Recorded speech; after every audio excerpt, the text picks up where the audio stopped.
Hey everyone and welcome back to another video. In this video, I'm going to show you how to connect your Chime bank with the Robinhood app. So first, let's click on the profile icon on the bottom right hand corner. Then click on the three lines on the upper left hand corner. Then click on transfers. Then from here, click on add account. Next, click on bank account. Then it's going to take a couple seconds for Plaid to actually load. Plaid is what Robinhood uses to keep your data and your accounts safe.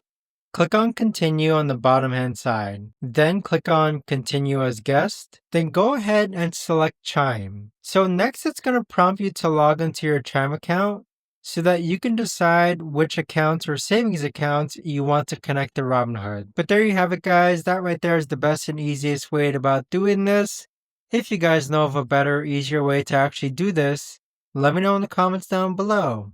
I would love to know. Thanks so much for watching everyone, and I'll see you guys all in the next video.